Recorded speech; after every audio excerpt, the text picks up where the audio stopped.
3, 2, 1. Back with my 3D printer. We're printing out a 8x12 matrix to be used on my signs.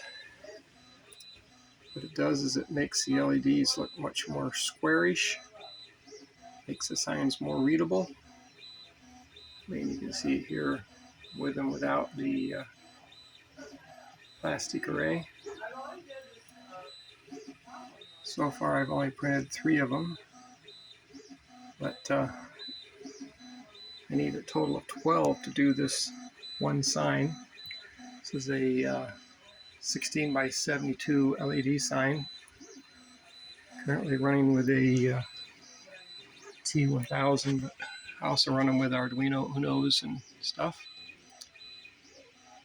But as you see, it makes it much squarish, much sharper on the writing.